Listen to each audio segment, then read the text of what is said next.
Now, before you guys go spending a lot of money on a coolant pressure tester like this one, stay tuned. I got something for you.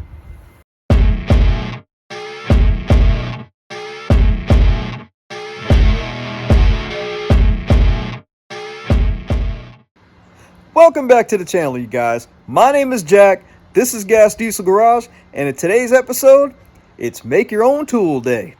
Now guys, everything that I'm showing in this video is actually accessible in every diesel shop known to man. So there's no special going to buy all these different parts to construct this thing. I'm going to show you exactly what you need to not get screwed out of your money by buying a highly expensive coolant pressure tester. So let's go ahead and get to work.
Not only have I used this on a coolant system, but you can also use it on a fuel system also to check for any evaporation leaks in your fuel system.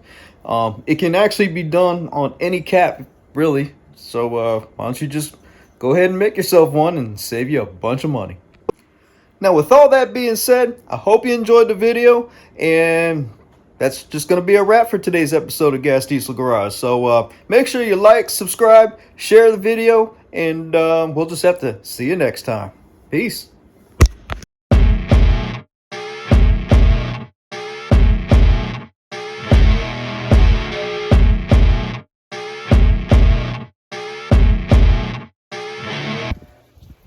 Gonna show you guys how mechanics dance on the regular.